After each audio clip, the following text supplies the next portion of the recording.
So in case you don't know me, I'm Thain Maurer. Like Ryan said, I supervise the spill response program. I'm with Water Quality Compliance section in Environmental Monitoring and Compliance. Before I get started, I thought I'd actually parse that sentence, that title that I have right there, Acute Pollution Mitigation Strategies. So acute pollution is really events that are like spills or something that's happening right now. It's a kind of discrete amount. I'm not going to be talking about any kind of chronic pollution mitigation here, like a Superfund site or heavily contaminated site. This is going to be sort of a spill event, an illegal discharge, something that's happening right now. Mitigation obviously is going to be reducing or removing that pollution or the impacts to waterways. And you notice that I have strategies in quotes.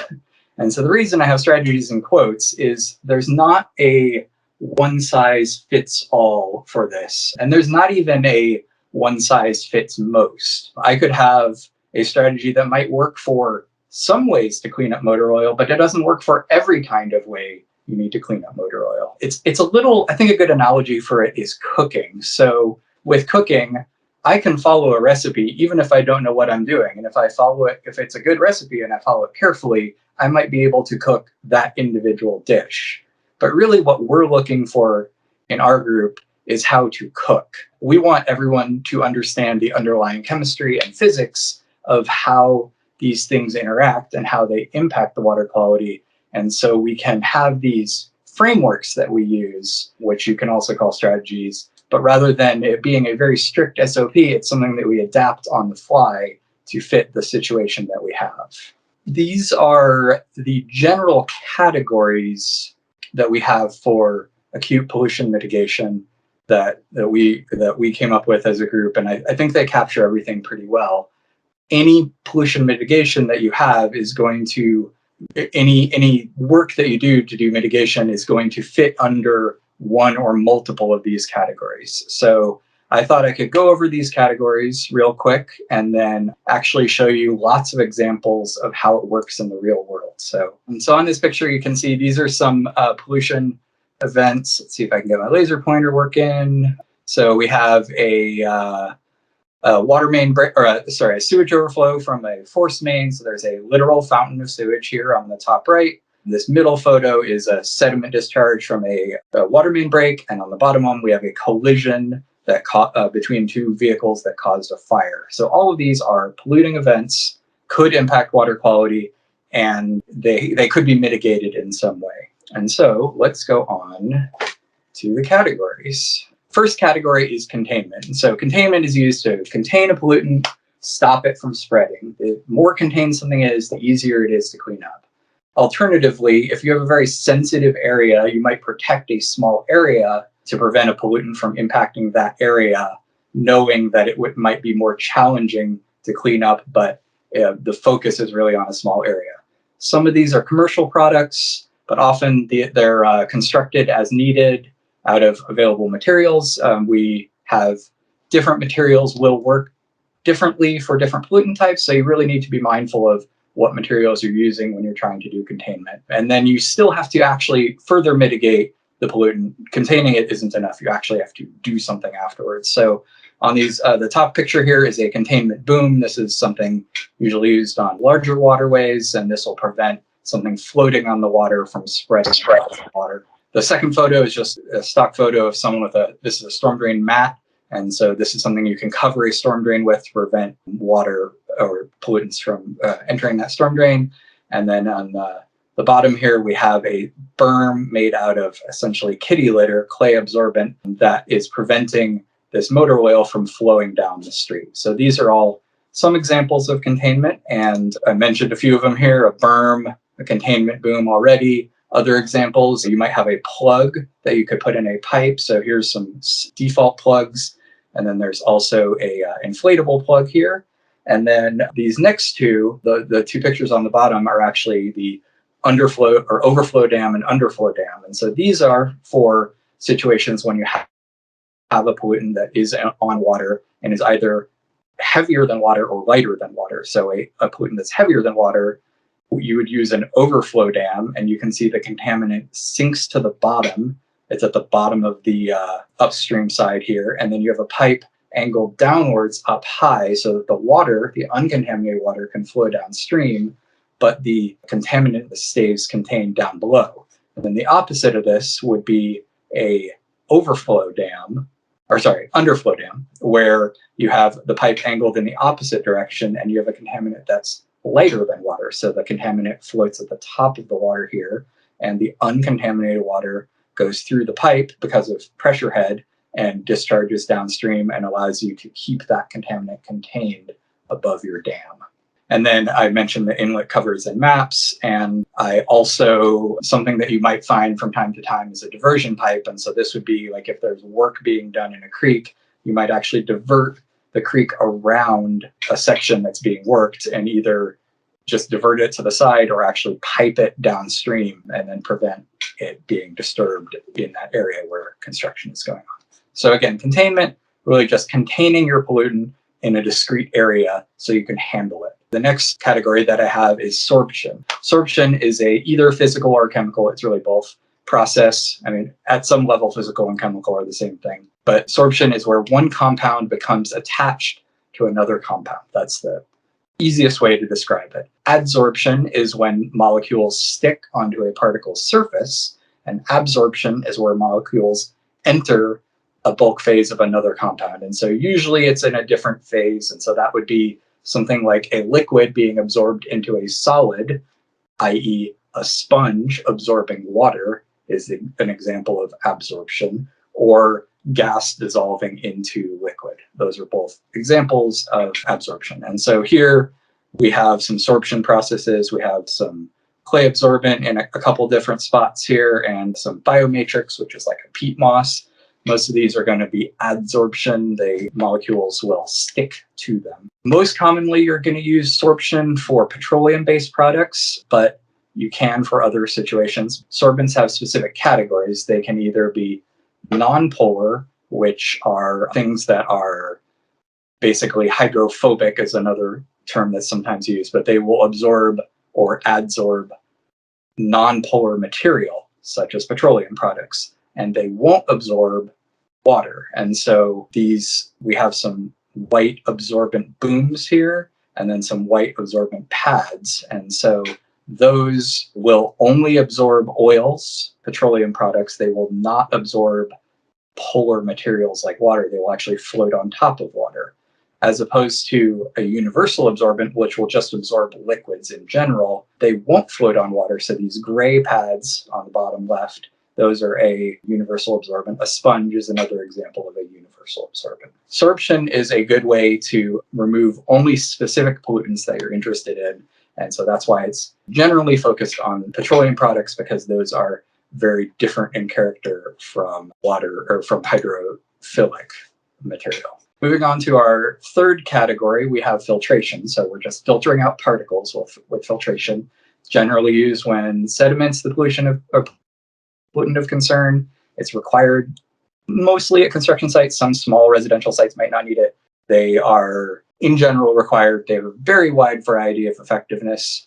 The smaller the particle size that you're trying to filter out, the harder it is to do. So these are some examples that you might see at a construction site. We have silt fencing here on the top right.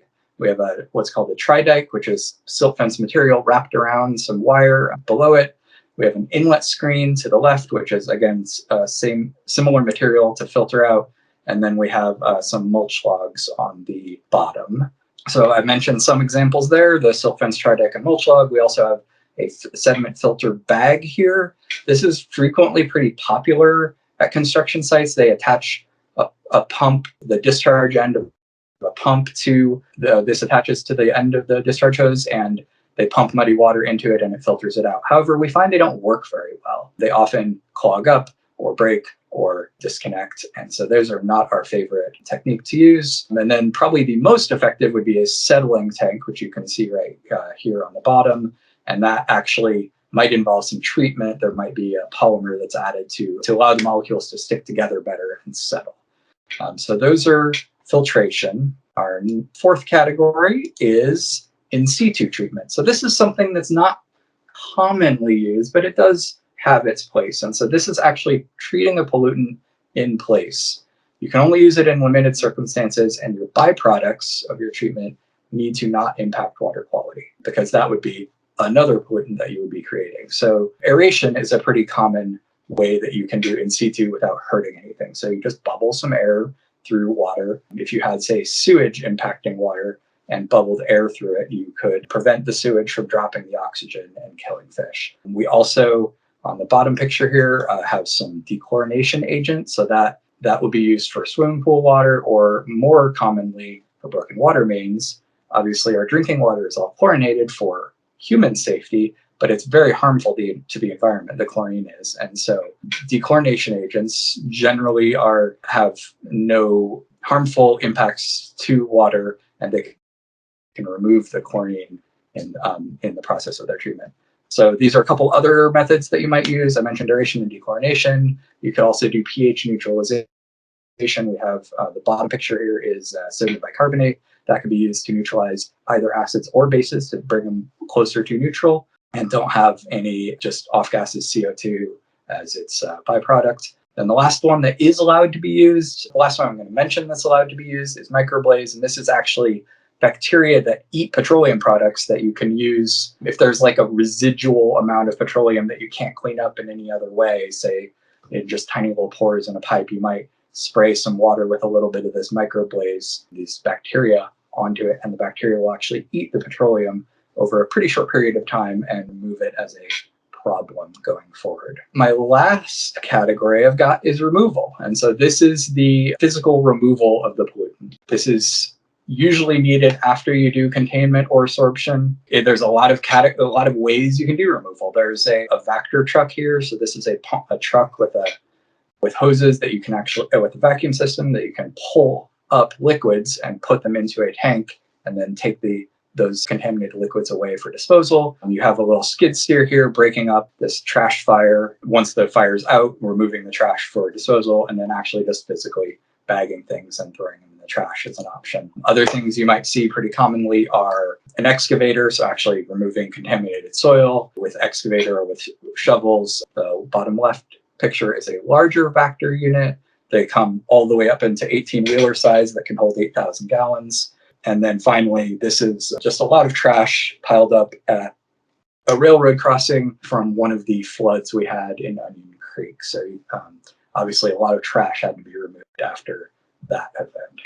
So that is our categories. And so really, like I said, these are frameworks. And so now I'm going to tell you some stories. And so my first story is going to be, I think this one's a good example of why this is a series of pictures, why things can be complicated. And so this is going to be variations on a theme. And the theme is vehicles in creeks. Sometimes they're a little more simple, sometimes they're a little more complicated. So on this particular case, and you'd be surprised how often we get vehicles in creeks. I had literally dozens and dozens of photos for this. We have a vehicle that got in a creek. The tow truck was able to get there, get close to it, attach the tow truck, pull it away. No real complications involved, kind of a basic removal category in this case. However, we can get a little more complicated. So here we have a larger vehicle upside down in a creek. And so a much larger wrecker had to come to pull this vehicle out. You can see it gets hauled because it had dropped off of the bridge there. It had to get lifted directly out rather than towed out by a kind of normal tow truck. You can also see, as we get to the end of this video, Celestine was the investigator on this, and you can see that he had some pads, some absorbent pads and boom down the bottom of the creek there. And the reason for that was there was a diesel spill that was part of the wreck. And so in addition to the vehicle itself that needed to get removed, he had to use some absorbent to clean up the diesel that had spilled. Going even further, we have a vehicle in a lake, and this vehicle was completely underwater. And Wallace, when he was at this incident, had to engage with Austin Police Department SWAT team divers so that they could take the chains or the cable for the tow truck down underwater, attach it to the axles of that vehicle, and have it towed out. So you can see it here on the left getting pulled out, and on the right you can see it has been pulled all the way out. So that one's more complicated. And then this one probably is on the highest end of complication for a vehicle. And so this is a vehicle that went off of a precipice into the edge of Lake Austin. And you can see on this right photo here, this is looking down at that incident. So it is down a cliff, that vehicle was. So there's some boom around it to contain any fluids from it. But what Pete ended up having to do on this, because Pete was the investigator for it, is the only way to access it was to have a boat tow truck handle it. And so what they did is they came out and attached, there's some inflatable bags wrapped around the vehicle. And so they've actually attached those bags to the vehicle. They've attached 4 inflatable bags to it. And then you can also see some hydrophobic pads and some boom as well, absorbent boom around to contain any oil or residual that comes off of it. Skip slightly ahead in this video. We don't need to watch the towboat do quite everything. They've attached their boat to the vehicle. They've attached the floats to the vehicle, and they have these booms in place. And so now they're actually going to start pulling on this vehicle. Let's see how that goes. They've now pulled the vehicle out in the water, and it is floating because of those inflatable bags. After this, the vehicle is then towed over to the dock. You can see one of the boat operators is actually riding on the vehicle to make sure everything's okay. And then it is, once it gets to the dock, it is attached to a normal tow truck and pulled up on the dock. So you can see a lot of complexity involved in that one. And so these are 4 different removing vehicles from water, and you can see how different they all were. That's just really an illustration of the different ways we have to apply these categories are. I'm just going to keep going and go to each category and just show you some examples of it. Here's an example of containment. And I know I mentioned containment is usually to contain the pollutant in a small space, but you can see here we have a multi-car pileup during a rainstorm. There was petroleum all over this roadway that I believe Patrick was the investigator on. It was most important to prevent it from going in the storm inlets. And so you can see that the inlet actually has berms around the inlet rather than berms all the way across the roadway, because each individual vehicle had to be pulled out before we could clean the roadway itself. So just good example of containment there. Here's another incident with containment that Wallace and I and Pete all worked. And so it's an Overturned Septicoller. And you can see Austin Fire has put a number of different berms in place. And so each one has pools of sewage, which were spilled from the Septicoller. So we had berms. We also had sewage leaking out of the top of the Septicoller, and Austin Fire happened to have a hazmat decon pool with them. So we opened the pool up and just threw that under that big hatch on the top of the Septicoller just to prevent the sewage from reaching any further. However, on this second picture, you can see there's an additional complication in that there's motor oil spilled. And so the vehicle also, the oil pan also got damaged. So there was both motor oil spilled and sewage. And so that's why we have both plastic and absorbent material, or the clay absorbent works fine on motor oil, but water will go through it, which is why there's plastic lined around it. And so this is the removal part of this spill. We have another Septicoller over on the right, functioning one, that has come through and sucked out all of the sewage oil mix in all of these berms that were pulled up at all these berms. And you can even see the bottom berm is soil and not absorbent. And Austin Fire had run out of absorbent material, and there was some grass nearby. So they just took some picks and built another berm out of soil from the thing next door, or the grass right next to where we were. So that's just a pretty good example of containment. Another thing that we do with containment is, so this is Containment Boom. This is a hard boom. It doesn't absorb anything, but it does prevent things from spreading. And so this is one we purchase. Water Quality Compliance owns that boom and trailer there. And so this was a drill we participated in with TCQ, with Magellan Pipeline, and our group for simulated oil spill on a waterway. In this case, we were practicing on Lady Bird Lake. This is Patrick here working at the command post, sort of designating where we're trying to set up our containment. We have Wallace and Lauren and one of our colleagues from TCQ out on the boat, communicating with command post and getting ready to set these up. Then you can actually see here some images of the boats pulling out the boom to put them in place.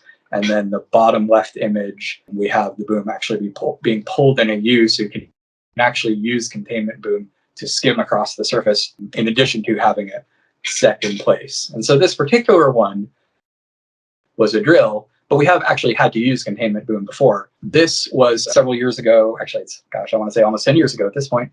There was a oil sheen showing up under Union Pacific Bridge over Lady Bird Lake, as well as a lot of tar by the bollards for the bridge supports. And what ended up happening was Union Pacific had come through and replaced all of their railroad ties on the bridge, and it was leaking creosote oil down onto the water. So you can see here a lot of Containment Boom around the area where we had the most amount of this creosote oil dripping down. And then what ended up happening is the consultant hired by Union Pacific and I developed this underdecking. So here's just a really rough sketch that I made in paint of, we have the train tracks up above that were dripping oil, and also when it rained, water would come through them. So we built this decking made out of this metal sheeting, and that would divert the water to the two sides and then force it through a containment boom. You can see it here laterally. And the containment boom could be replaced, and it would remove all of the petroleum product from the creosote oil, in this case from the discharge, but it would allow water to go through and go down onto the ground. So that was an interesting one. Here's just some pictures of them putting that decking in place. And so that was a way that probably had never been done before, but just interesting. However, also good to remember that containment doesn't always work. So this is a picture of a watershed project, the Waller Creek Tunnel outfall, while it was under construction. And there was a containment dam around the outside, a cofferdam, to prevent the water from Lady Bird Lake to enter this excavation. However, during one of the Memorial Day floods that we had, this is what happened. So containment is great, but sometimes it fails. We just have to adapt and overcome and do what we can.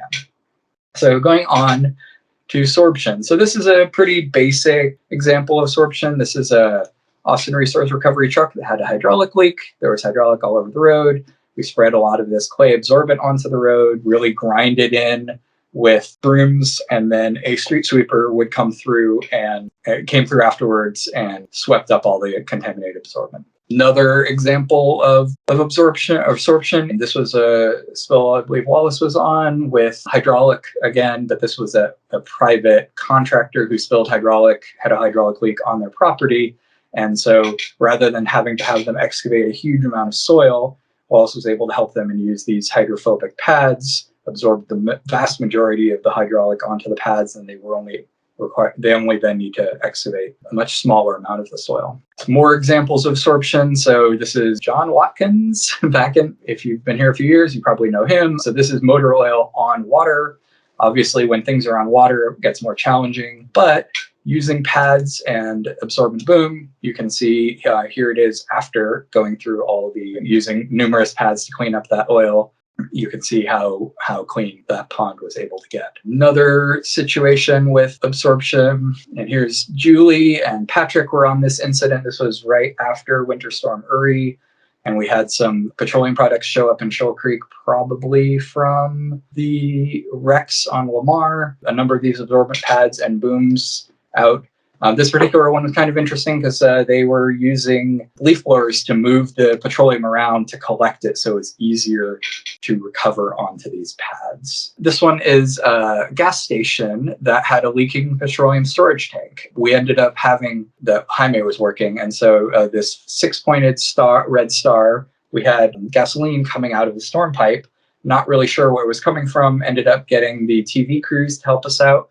and they found some staining on this storm pipe that went directly to this gas station, which is at the 5-pointed star. The gas station, it was all subsurface. Whenever it rained, it leaked, and the gasoline was sitting on top of the groundwater. And when it rained enough to bring the water table up, it would interface with the storm pipe, and we would have gasoline coming out of this outfall. So you can see the sheen here. We have absorbent boom and lots of absorbent pads. Another picture of Lauren and I helping Jaime out, cleaning up some of the gasoline that had come out. And eventually the contractor came, or the gas station, once we were able to identify it, they put some factor trucks and sucked gasoline off the top of all their monitoring wells, and we were able to get this pretty well remediated. Similar sorption, this is just a boat that was leaking, and used some of those soft absorbent booms to recover the leaks from the boat. This was a boat fire, and that I worked, this was about a month or two ago, and the boat was in a boathouse in a cradle, so the boat itself wasn't in the water, but the gas tank let loose, so we had to use, again, a bunch of boom and pads to clean that up. And finally, this one just was a funny picture, funny, horrifying, of years ago at this point. 12 years ago, Pard was doing some mowing at Birdsing School, and the mower went out of control and went down into the pool. You can actually see it here, and was leaking some fluids, and so we had to use containment boom, or absorbent boom, to move those fluids. Filtration. So remember when I said that filter bags aren't very good? This is really a classic example of why. So we have a filter bag on the left, and you can see that a lot of sediment has gotten past it. There's also a gap in this silt fencing, so there's even sediment past that, which is, the silt fencing is kind of their last line of control, but they didn't have it installed very well. So this is filtration, but this is an example of some that didn't work very well. Here's another one where it didn't work very well. This is Celestine talking to a contractor, and you can see how saturated that bag is. It actually, it's covered in sediment at this point, and then it dug right under the silt fence, and you can see sediment going down the curb. So Celestine's talking to the contractor and having him sweep everything up and replace the sediment bag. So this was mitigation, but it wasn't as effective as it could have been. So here's some examples of some that worked pretty well and some that didn't. And so the one on the left is during a pretty heavy rainstorm. There is obviously some controls in place, but sediment is getting past them. The one on the right are some controls that worked pretty well. You can see the slope goes from right to left, and there's no sediment past the erosion controls, past the silt fence into this grassy area to the left. And this one's a pretty good example of why we need silt, why it's really important to do silt fencing. The one on the left is someone that had no controls at all, and there was a heavy rain, and you can see that those culverts are completely clogged. Where on the right, we have some controls. We don't have construction in this area, but you can see that mud did get washed down here. And you can even see a line of mud along the silt fence, but that it didn't get past it. So filtration can work really well. It just, again, depending on particle size, you may need more upgraded techniques or more layers of silt fencing. Second to last, we have in-situ treatment. So I don't have a ton of slides for these, but this is one example of in-situ. So we've got a water main break here, and all of these little white tabs are dechlorination tabs. And so sediment is a problem, but for water main breaks, we're really concerned about the chlorinated water, because that will kill fish very quickly. These tablets are put out. Wallace was here, and he put these tablets out to remove the chlorine. And then here's another water main break with an actual barrel dechlorination agent. So rather than the tablets, this is a little more flow, and it's a little bit different of an agent, but it's a similar process, basically removing that chlorine out in the field. The size of water main breaks can vary wildly. So this is a much larger water main break. Similar process that we would need to do, dechlorinate, possibly doing some sediment controls. That's a particularly large water main break there. And then the last in-situ treatment I have here, this is a powdered lime spill on East Cesar Chavez. Lime is pretty caustic. It has a pretty low pH when it's with water. It actually can damage your lungs if you inhale it, the powder. And so this was Stan Tyndall's call. He was out there at fire department, you can see them here using mild vinegar solution to neutralize the lime so that it can be safely swept up. Another good example, again, neutralization is a pretty commonly used technique for in-situ. And so last but not least, removal. And I haven't really been watching the chat, but I happened to see Scooters show up Here indeed are some scooters that were removed. These are over by Redbud, I believe. Yeah, I'm pretty sure these are Redbud, one of those initial slugs of scooters that were getting thrown in the water. Pretty basic, but there can be some complications for whether they have to send a diver in to get it and so forth. More complicated for removal would be an 18-wheeler that's tipped over. So this is an 18-wheeler that is leaking. It's a little hard to see, but there is a little spray of gasoline coming off the top here.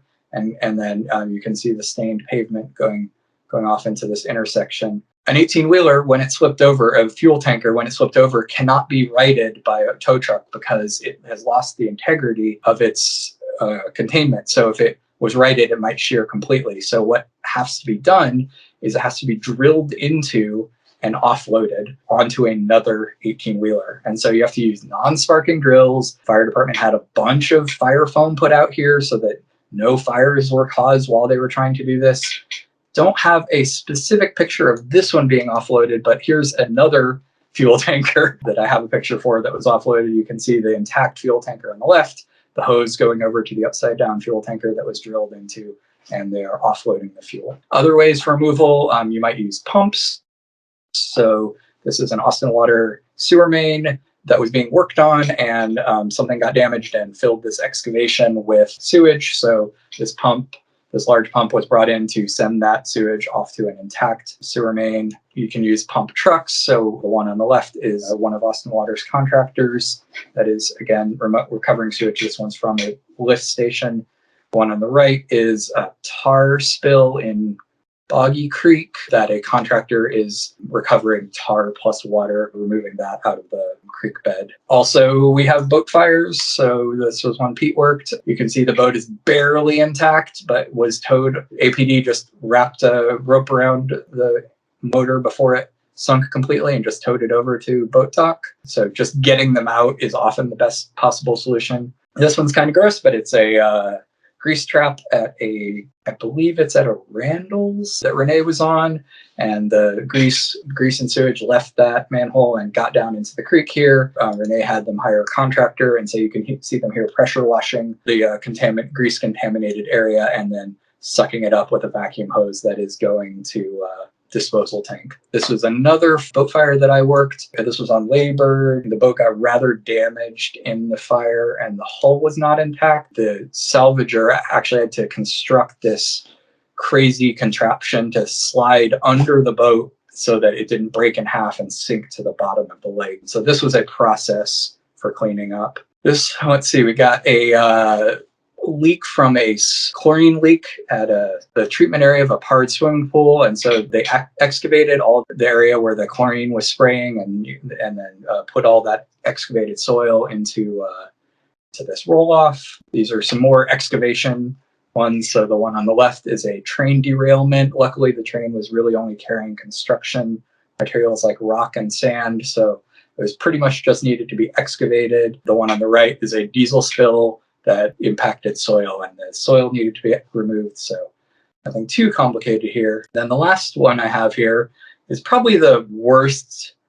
This is the only time I've ever seen a sediment discharge cause a fish kill. So this was Patrick who was on this one, and this was a city project that we had this sediment go into Shoal Creek, and you can see Patrick's holding a dead fish here, and it was really thick sediment. So he had the awesome idea of, well, I really can't get this sediment out of here, so instead I'm going to take the fish out of the sediment. So he was actually pulling fish out of this literally soupy mud that had been caused, and then he rinses it off, puts it in Shoal Creek proper, and you can see it is still alive. So that was a pretty awesome one that Patrick had there. So that's it. But wait, there's more. I've really only been focusing on acute pollution mitigation, but we actually have a lot of other decisions we have to make or other dimensions that we have to think about when we're having this decision matrix for how am I going to handle this acute pollution incident.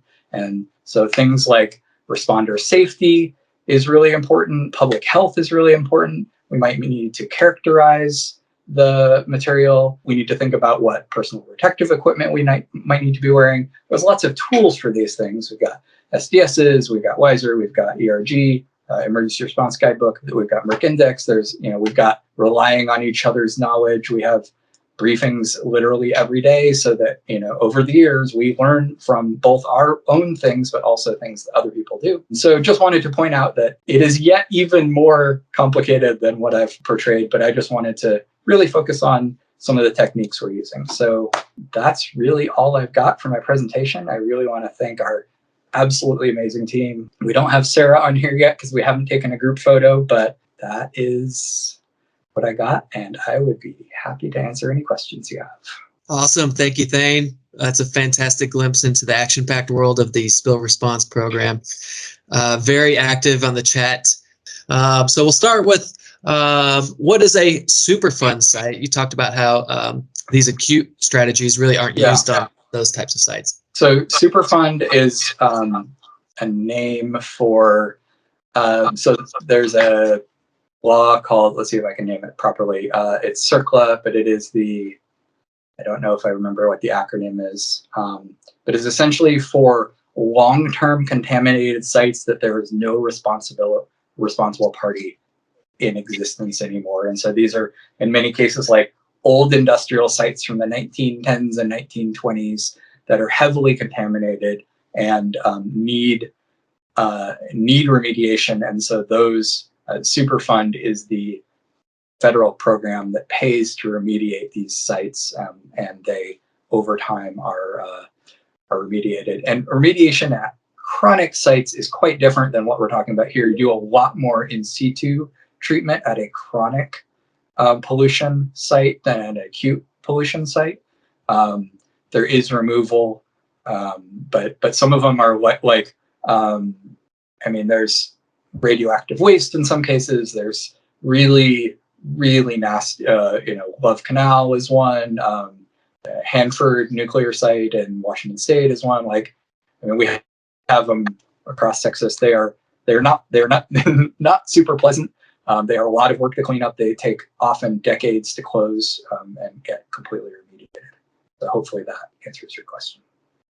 Thanks. I think that's a good segue to another topic that had some active discussion in the chat, and that was wondering if you can speak to when an acute incident transitions into a more long-term incident and the role that regulators play versus responsible parties. This came up when you were speaking about microblaze as a type of treatment, and microblaze and other types of treatments along those lines. Perhaps there was a question about if there's any fungal treatments available and how those would be typically used in more of a long-term approach. So if you just want to speak to that Sure. short-term, long-term. Yeah, short-term and long-term, it really, in some ways it depends on what you're talking about. Like short-term for us might be days, but we have many incidents that last months or years where we're still dealing with them. At some level, if there is a responsible party for it, then it's a lot easier. They are ultimately responsible for cleanup, and we're directing a lot of these activities. We're telling them what strategies to use, or at least telling them where they need to get to and giving them advice on strategies. I'm not aware of any fungal products that will consume petroleum. That doesn't mean that they don't exist. I know of 3 different brands of bacterial ones there's actually one in Pflugerville, Microbac, I think it's called, and they basically grow bacteria and then sell them for people to use in these kinds of situations. The bacteria actually consume very fast. If you use microblaze on something, it will probably be gone. If it's a smaller spill, like if we're not talking hundreds or thousands of gallons of a petroleum product, or if it's like a residual, it might be gone within, there'd be no sign within a week. Amazing. Oh, I see Renee put CERCLA's acronym. Thanks, Renee. Yeah. Comprehensive Environmental Response Compensation and Liability Act. Sarah Hellman has a question about if there's a stricter protocol for remediation in the recharge zone. Yes and no. So if we're talking about on soil, then yes. If just there, we don't want anything to be able to reach groundwater.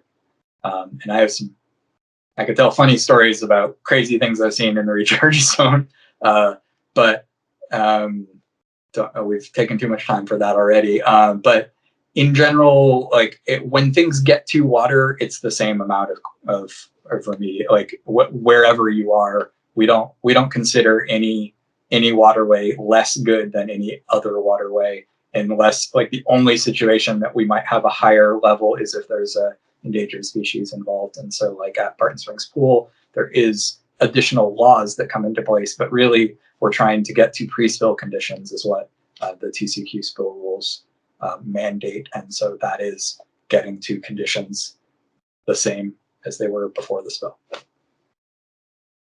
Okay, great, thanks. Jana asked, where do we keep the spill response materials so that they're handy and accessible? Or yeah, there's a follow-up question here as well about how we rely on contractors or responsible parties to deploy those materials. Okay. So all of the above. So we, all of us keep a supply in our vehicles, and then we also have a spill response trailer at 4th and Chicon where we could bring out a larger amount if we needed to, and we have some additional offsite storage there at 4th and Chicon for materials. We can lean on Austin Fire Department. They keep supplies of absorbent material, booms, pads, as well as absorbent clay, and they're happy to send out units to bring them. Happens pretty regularly. I worked a weekend about a month and a half ago. I had one of the pictures in there where I used literally all of WQC's boom and I used literally all of a fire department's boom between 3 different spills in a 24-hour period. So there's that. We have a contractor. The city has a contractor that is a waste handles all of our hazardous waste, but they also handle emergency response services for us. They subcontract that, and so we can bring our contractor out for situations that we need higher level equipment, like pump trucks or frac tanks or anything along those lines. More containment boom that we have available. We also tell responsible parties to do things. So some of the pictures you saw here were of responsible party contractors doing cleanups, not us ourselves. And so if we have an RP, we might do a containment and then the RP does the removal section, because we want the emergency containment to happen. And then once it's a little more stable, then we can wait the 5 hours for a contractor to get here to do the cleanup. Thanks. RP being responsible party. Yeah. Ingrid asks about the disposal process for hydrophobic absorbents like the pads. Yeah. So there's different processes. Frequently they are.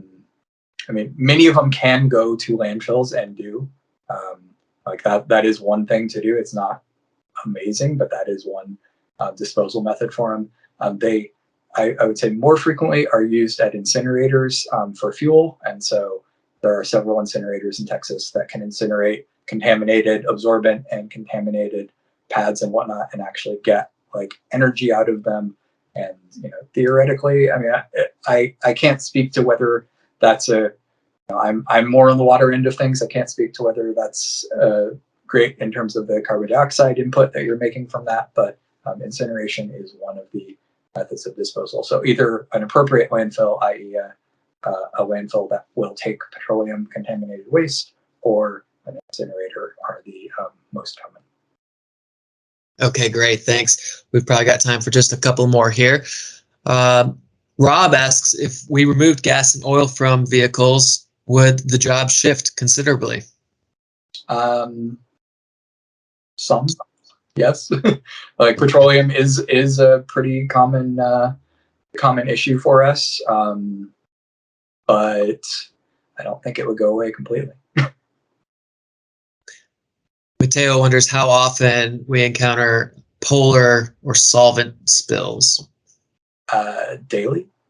Maybe not quite daily, but something like, I don't have a breakdown. I haven't done the annual report, pulled the annual report data for last year yet, but on petroleum products tend to be our largest pollutant super category. So rather than like breaking it down into motor oil and diesel and whatnot, like when we put things in super categories, petroleum tends to be the largest one on a per incident basis. Sewage is the second, and sediment is the third. So on the order of between 25 and 35% of our incidents per year, and we do between 1,000 and 1,500. Though some of those are no problems. So certainly hundreds per year. But I'd like to close with a final question from Jana here. Does anything surprise the water quality compliance spill response team anymore? All the time, every day. I see something new every day. I mean, maybe surprise is not. Maybe it's not surprise, or maybe just like our frame of mind. We're used to handling the unknown, and we don't try to control chaos. We just try to mitigate the effects of it. So I don't have a great answer. We have an active investigation, so I don't want to go into details, but we have something going on right now which has been unusual. And beyond, not your normal routine thing, and I'd say those crop up multiple times a year, if not more. All right, very good. Well, we'll close it out here. Thank you so much, Thain, and everyone for joining and engaging, asking fantastic questions for this exciting presentation. Really appreciate everybody's attendance and participation. Y'all take care. Have a great rest of your day. Thank you again, Thain. Thanks all.